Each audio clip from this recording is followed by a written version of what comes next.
Hey, what's up, everybody? Welcome back to another Jakl podcast.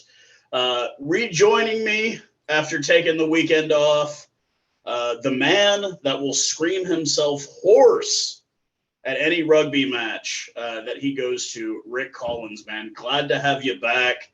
I know you had to go and see Luca get embarrassed by the King LeBron James last weekend. But yeah, man, it's good to have you back. It's always good. I do these by myself, and it's not nearly as fun without you, man. No problem. I'm glad to be back and glad to be talking about another home match. Unfortunately, again, not the result that we think we deserve at this point, but I think we have to look at this in a lot of different lights. And I think we'll take both perspectives here. But one of the big things we got was feedback from the fan experience, and I think that's going to be a big part of what we're going to discuss today. But let's open up with the Jakl Den news and Jackals news. So what club news do we have? So it's looking well. We've got a couple of things on the list here. Obviously, I showed up a little bit early, but not as early as I think I wanted to. The tailgate not nearly as successful, but I'm going to take it for the fact that it was 7:05 on a Friday night.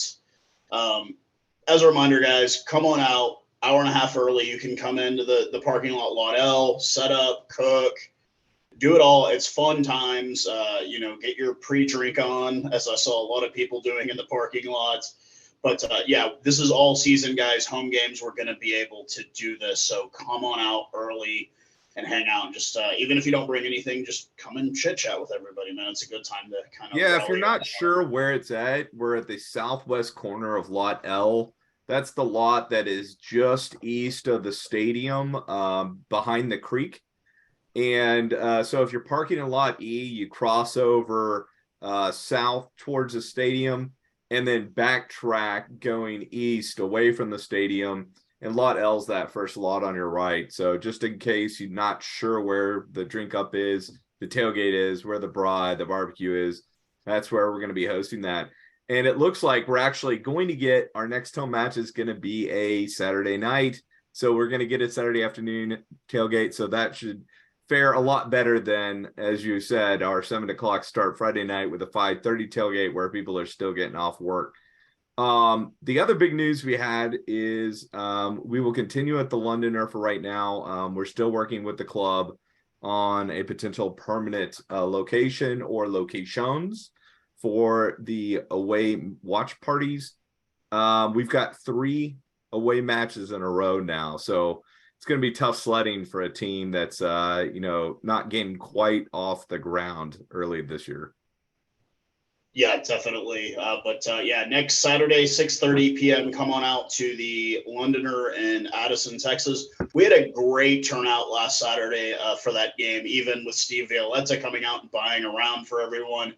A lot of people came out. It was a really good time going on the Facebook Live here on the computer and seeing me act a fool, hearing Rick with his commentary in the background. I loved it. Everybody loved that part of it. They didn't mind you dropping the expletives. But if you can't make it out in person, if you just want to jump on Facebook Live, we're going to do that. It's just going to be me setting up a cam. If you want to come and chit chat, if you're just sitting at your house and you want, hey, feel like you're with a bunch of people, come on out. I will definitely interact with you on that one. So yeah, I think that's all for our club news. Now the Jackals news itself, we were allowed to have 4 smoke flares, as people obviously noticed, right? You see it you actually rewatched it. You could see it very clearly on the yours was live the dud, stream. Rick. I did get a dud, so in fact we were 1/4 short of the amount of smoke we should have had. But that's fine. It looked like the people using them and the people around seeing it happen were having a fun time while it was happening. I think, unfortunately, maybe the smoke stuck around a little too long. Don't know if we can all just get big fans or something and try and waft it away next time. Well, for them Seattle boys, they're used to that smoke. Right. It's it came out really, really just awesome. The photos that everybody took, they've been sending them to us, and it looked But yeah, it did linger in the air a bit longer than I think some people would have liked. But I still think it was a great idea. And I mean, if we could just figure out a way to maybe let the wind kind of be in our favor for a moment there. But yeah, I haven't heard really anything outside of the lingering smoke. Everybody thought it was cool. And my girlfriend got a really good snapshot of her, and she's got the biggest grin on her face as she's running with the smoke bomb. She loved it. So. The other thing that we had heard we were going to have, obviously everybody's aware you've got the drum, but we were supposed to get cowbells, and we didn't get those this game. So we need to make sure that if that is something they're going to provide to us, that we get that for the next match. The other thing was the next home match, speaking of home matches, is April 1st. It's against Toronto, who will have been on a lengthy road stand and should be nice and tired. I think that is going to be a great opportunity for that first home win. Kudos to you, Rick, for pronouncing it correctly.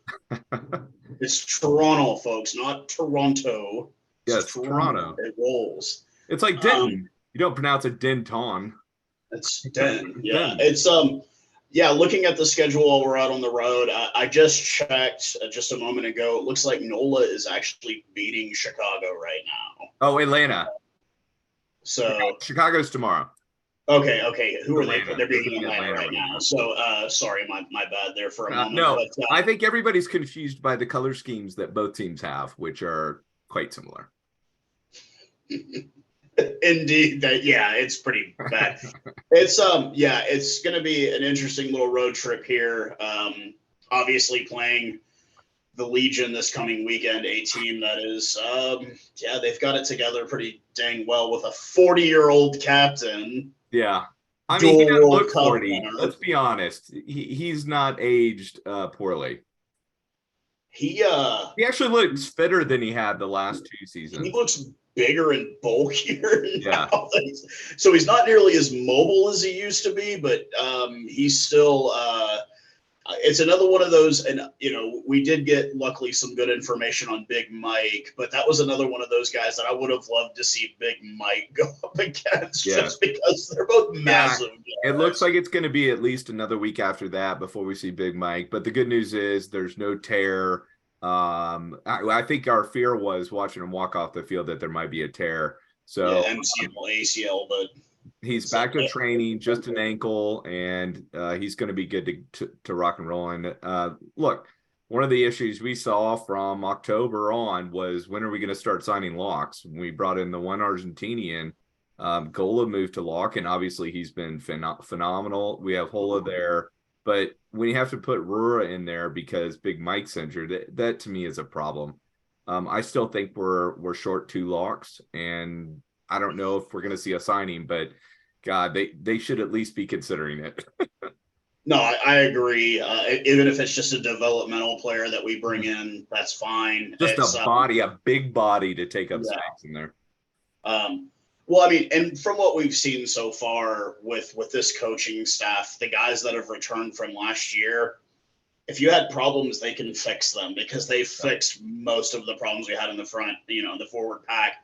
So Sam Phillips, he's local, he's in shape, he's working. If you guys want to give him a call, I'm sure he'd be down, and you could, if you can fix the issues we had with our returners from last year, you can fix anything, I think, at this point. You've got Dewey Kutsia looking like a world-class hooker at this point. So it's and speaking of hookers, we have a world-class hooker incoming. So we know he's in town. He was at the match last night, and that is Tomas Barabale.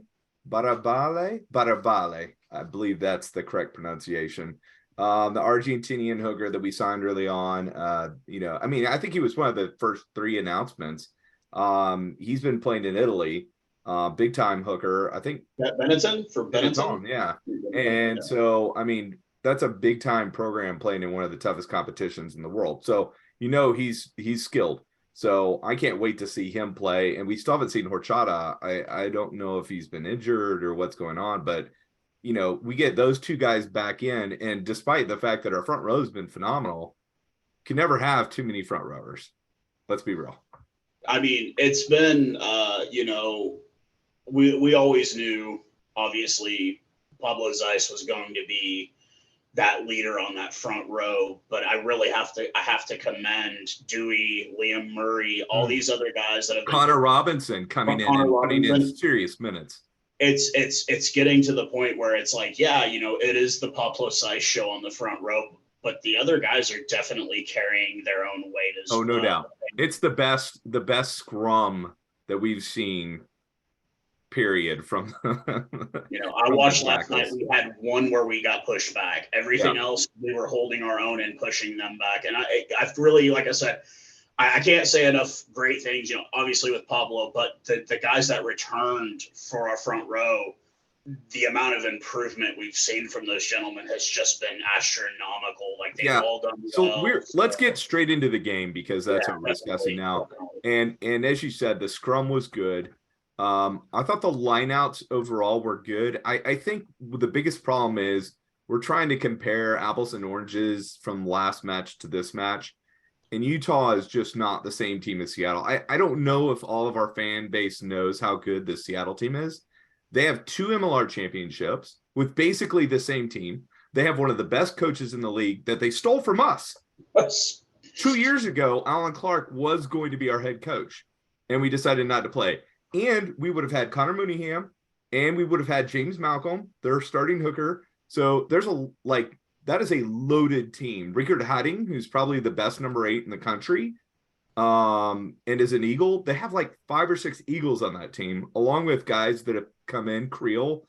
And, Connor Mooneyham isn't yet, but probably will be. He's been at camp, I believe, once. And Duncan Matthews, guys that have been studs elsewhere at a high level. That's a really, really good team. They made it to the championship last year. Yeah, they made it to the championship last year, and they're picking up right where they left off. They added a few pieces. They've obviously, I don't know if Samu Manoa is going to actually play. I was thankful when I saw him left off of the sheet, because he was running water out there during the game. Yeah, and it was just like, I don't know if we'll even get to see him. And when he comes in and they put him as, is he a center, or is he a Samu? No, what is he? No, number 8/lock. Okay, he's a lock. Yeah. He's okay. So he knocked out Adrian Carlsa last year and was picking Adrian's lifeless body up off the pitch to try to get him back on his feet. This is not, look, we through 3 games, folks, we have played 2 teams they're contenders, and they're locks for playoff spots in my opinion. Houston and Seattle are contenders. This is, if you're not new to this league, these are favorites to win it all. Yeah. Houston and Seattle. I'd say Seattle even looked better than Houston, to be honest with you. Yeah. But yeah, obviously not the scoreline we wanted. It took us a bit to get on the board. I mean, they had scored. JP Smith scores at the 10th minute. We get a penalty at the 28th minute. Alejandro Torres, I think we found our kicking issue fixed. He can kick and kick well. And we saw his boot not only off the tee, but I would say mainly in open play. He seemed to be more accurate than Carlsa or we didn't get to see much of Elias. But what we saw of Elias, I still think that decision making, especially in whether to kick or not kick, isn't there yet. And I don't know if that's just the team needs some more continuity amongst each other to understand, where guys are positioned and that sort of thing and what to do. But there were several opportunities where they really should have chipped or, kicked over or grubbered through something. Yeah, and somebody chased we were outnumbered and we ran into contact, and then we turned the ball over in contact because we didn't have support, or we kicked it right to them, on a dime where they had plenty of time to make a couple of passes and run us back or kick back into space where we weren't. I think still there's the decision making and the determination of where to kick, when to kick is a work in progress. It's Obviously, Rickert Hadding had he had a night with us, 2 tries, gets the man of the match as far as the rugby network goes. Yeah. It was a pretty nasty. Obviously, getting a red card within the first 3 minutes of the game was not anticipated. I've gone back and kind of watched the clip. I don't know if that was necessarily a red. It definitely deserved some kind of penalty call, but it was also, to me, a bit incidental because he's up in the air catching the ball. And this is the same situation that we faced with Maroney with his 3-week ban. He didn't get a card on the field, but he got the ban for the same exact thing. Yeah. And I think it's just a training thing because it's clear it's the Argentinians. I don't know if they're trained to go catch the ball that way to protect themselves by putting their leg out. And they're clearly not trying to kick the guy. It's just that when they're going up to catch the ball, they're putting their foot up, and it happens to be coming in and making contact with head, neck, or shoulders. It's to keep from getting tackled from underneath. I think they do that. And I mean, I get it, but it is a penalty nonetheless. So we didn't get to see much of Elias last night. Some horrible, calling from the PA booth with saying that he was, they're down to 14 men the rest of the game. No, in Major League Rugby, it's a 20-minute rule. He is done for the game, but you can't. He is done for the game, right? 20 minutes. Right. And something that we definitely need to bring up in the meeting with the upper hit. They did come back and correct it, so I'll give him credit for doing that. But you would think the guy calling from the PA, he needs to have the rules at least in front of him or somebody letting him know.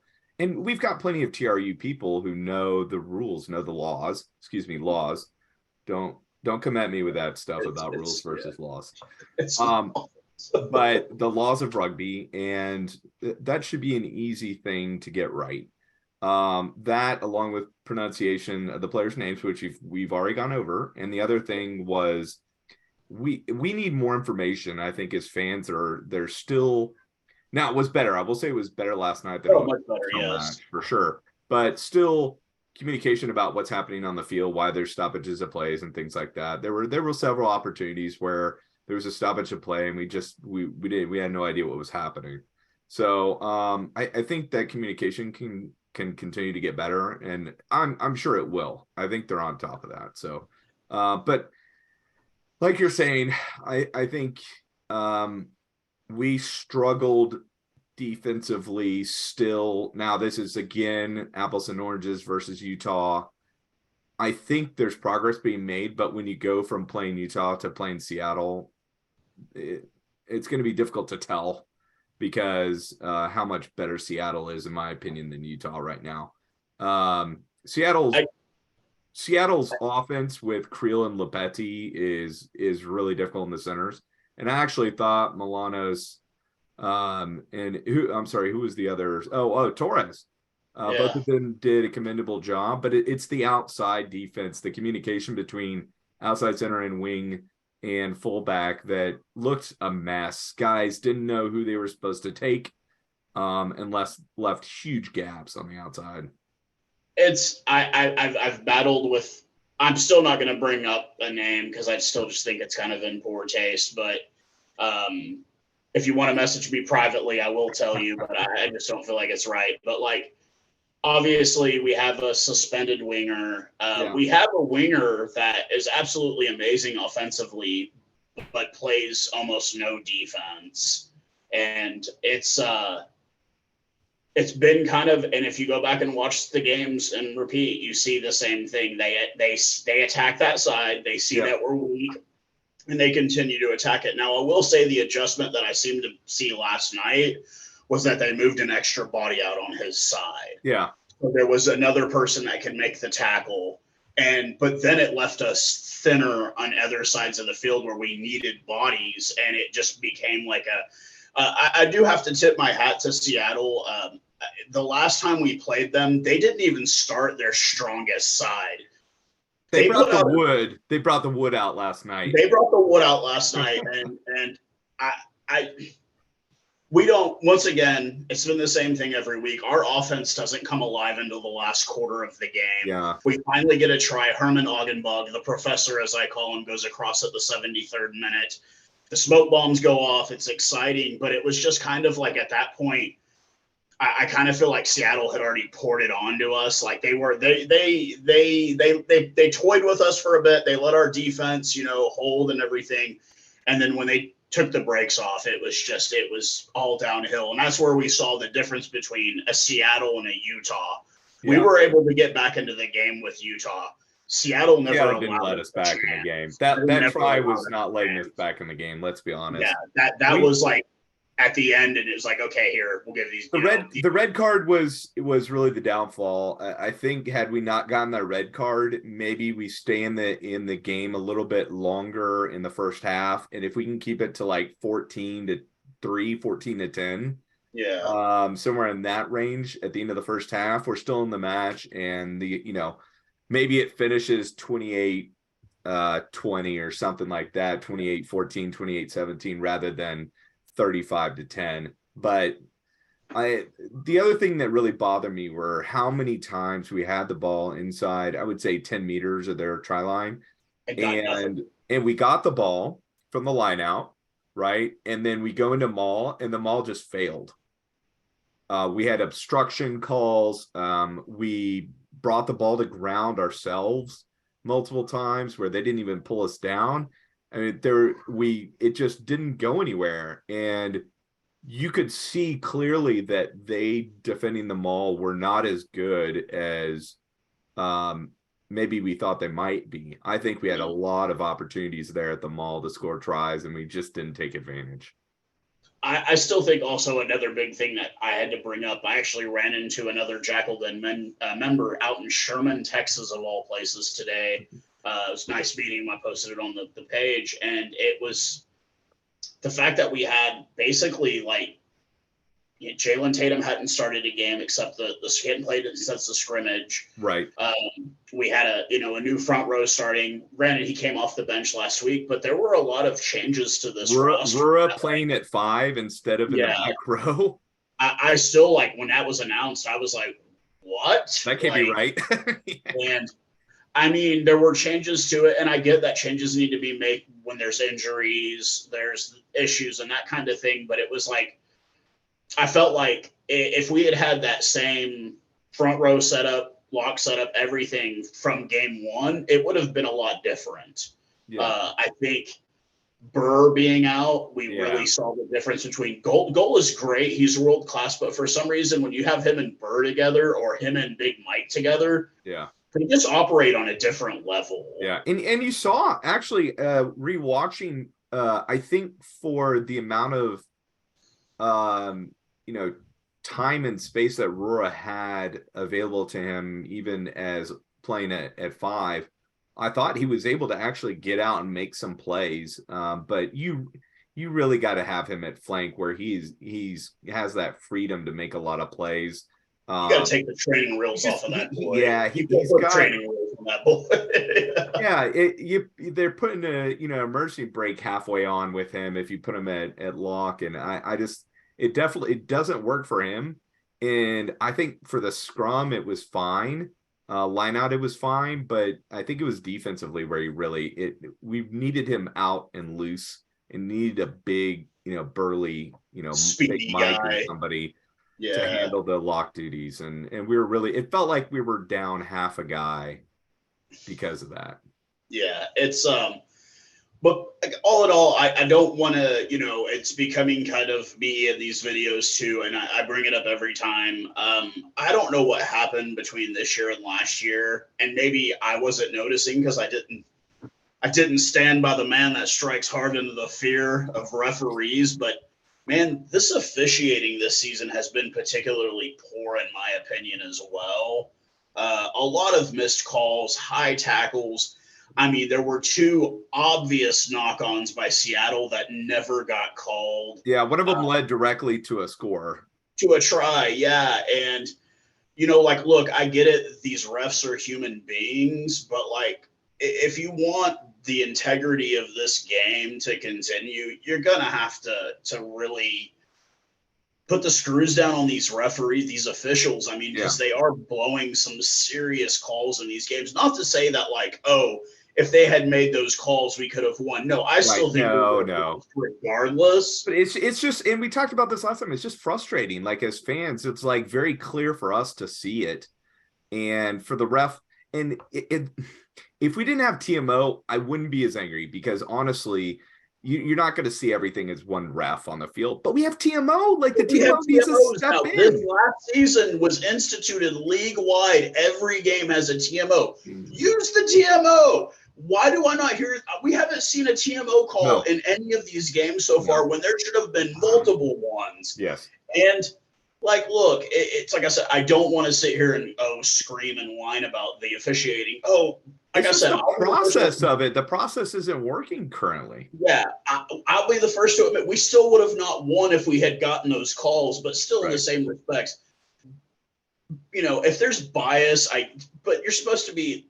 It's supposed to be unbiased, and I just kind of feel like the calls just aren't going our ways because they do miss them on our side as well. But it just seems like they're missing a lot more on the opponents. I think part of it is you know, we're playing against teams that have been around for a while and have, you know, set themselves as, you know, standard bearers for the league. And so I don't know, maybe, you know, you're going to get calls for teams with Riekert Heading and Paul Lasike and Hanko Hammersmith, where you're not going to get them for the brand new guys we have in the league. We've got either guys that have been draft picks the last 2 years or guys that have just joined the league from Argentina. I mean, literally, that's 99% of our team. Calso is really the only guy who's been around in MLR for a while. Well,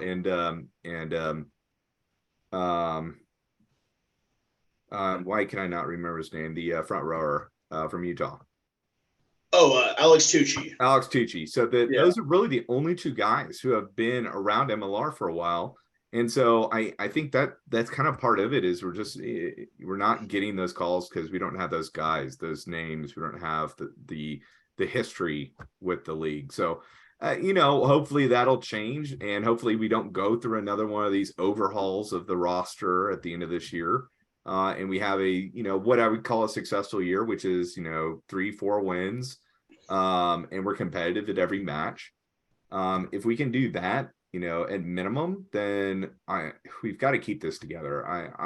I'm not. I feel like we're moving in the right direction. Not good with overhauling this again. But I also kind of like there was an incident late in the game where Seattle got caught with 16 players on the field. Okay? No penalty. Like, you have to understand, back in the 2003 World Cup, England got caught doing that. They were the eventual winners of the World Cup that year. They had to go to court for that. Yeah. Like, this is a big no-no. This isn't American football. It's not a 15-yard penalty. Right. Like, getting caught with 16 men on the field is a serious. This is like above red card, in my opinion, offense. Like, this is a serious offense. Right. And there's no penalty for that whatsoever. Like, I tried to go back to watch to see how long they had that 16 guys out there. It was easily at least 90 seconds. Yeah. And it was like, come on, guys. Like, I'm trying to go back because it's hard because the camera is kind of not at the right angle. It's just kind of like, was it just a momentary lapse? Or how long had they been doing that for? And that's a serious offense. This is like Deflategate, folks. This is like a big deal.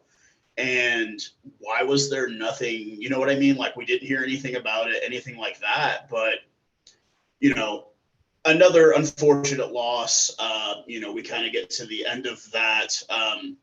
The Mole defense, like you said, we just didn't do well on the Moles. But let's go to the positives here. What were your 3 stars of the game, despite everything we just talked about? Yeah. So he's been in the centers for all 3 of our matches so far, and that's Milanos. I thought he was really good, especially offensively.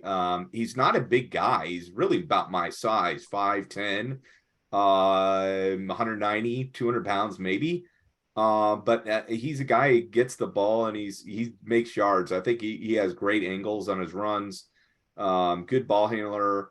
And I thought good in defense. It's not on him, these defensive mistakes, at least from what I've seen. Now, communication's a whole different thing, and we're not really hearing that, so we don't know what's happening there. But I thought he was really good last night. Zeiss, again, I mean, I have a feeling he's going to be on this list a lot this year because as good as our front row can be, if we have all three of our best players out there, he's still the best player on that front row. By far. And I think also a part of that is just how bad the scrum was last year. And so it's going to be one of those things is like, if our scrum is 50-50 or better with the other teams, he's almost always going to be on our list. And then I thought Boyson again, he's been a stud this year. We didn't get to see enough of him last year because of injury. And I think it might have slowed him down a bit last year. He didn't look quite as fit, and I didn't think his runs were as dominant last year. Man, every time he gets the ball, it's a dominant run. He's making 4 to 5 meters almost every single time he touches the ball. So I have to give it to those three guys. There were other guys that played really well, especially coming off the bench. Our bench, for what we thought this bench would be going into the season, our bench is beautiful.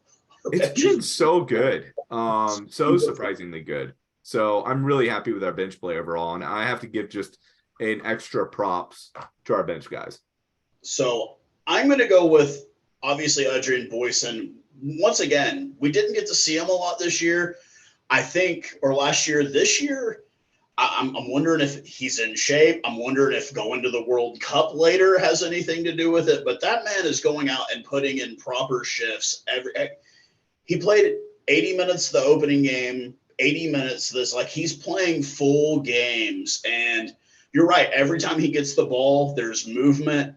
Off the lineouts, he gets the ball in the back. He's able to move. And it's like he's looking like a Namibian international now. Right, like right. A guy that's got exactly the thought. Who's got caps. And can't say enough about Adrian. He's just been a real joy to get to watch this year. I thought this is what we were going to get last year. We're getting it this year. Once again, just like you, Pablo Zeiss on that front row. He's the veteran. I call him El Veterano. I think he kind of was like, I'm not that old, but it's like, dude, you're our oldest front row player. I don't know how much he's really leading the front row, but if he's leading by example, he's doing a hell of a job. He's always in the mix. When he gets the ball, it's always a big run. You know, he might only get front row guys don't make 10-meter runs. They make 2 or 3 meter runs, but they bring bodies down with them. And he does that every time. He brings bodies down with him. So I got to give it to him. And my third, I'm going to go to the bench, man. A guy that we got to see a little bit of last year. He made his return last night, my Uso Louis Satama. I mean, you saw the difference that he made. I mean, he had some big hits in the game. I mean, like, it was nice. Big Mike, big hits, man. I mean, like, it doesn't matter how big you are. When you run into Big Mike, he's going, you know, you're running into an immobile object when he's got his feet planted. And Louis Satama had some really good hits, really good tackles. Didn't get a whole lot of the ball in his hand, which we saw a bit more last year. I'm sure we'll get to see a bit, but defensively, he was just really, really happy. He didn't look quite as fit as when we saw him at the end of last year. And so I'm wondering if he, you know, a few more weeks of fitness and he's going to be back up to speed. But defensively, nothing changed from what we saw last year and what we've seen in the past with him. He's a rock out there, whether he's at 12 or 13. Nobody's running past him. It's so amazing to kind of see that. Like, obviously, his first game he played with us last year, he had this crazy Fijian named Diki with him. And, like, Diki was a bit out of shape, but he was a big body who could stop you. And if he had the ball, it was hard to bring him down.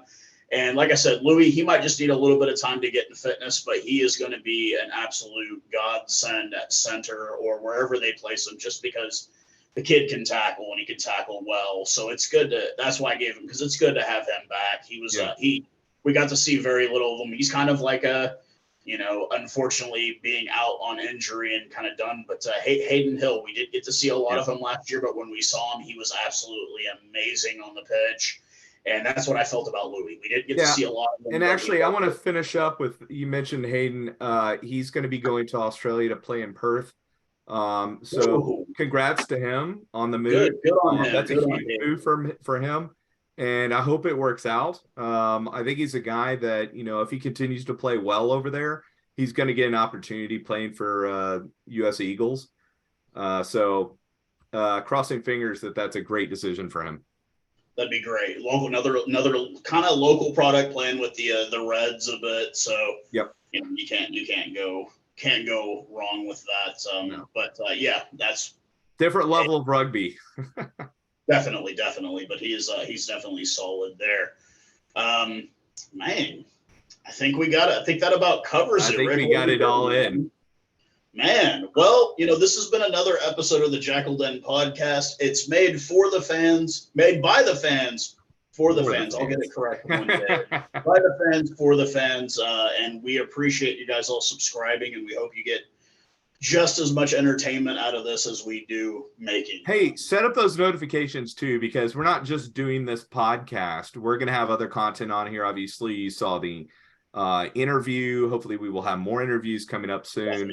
And then other content locally. I think, as we get going here in the next year, we're going to be doing different events. So we're going to be doing interviews. We'll be doing just kind of special call outs at different events. So it's exciting times for our fan club. We're getting really involved with youth rugby here. So just look forward to that. Set up your notifications so you don't miss any of that content. Agreed, sir. All right, Keith. You guys all be safe out there. Cheers. Thanks. All right. I'll stop it there.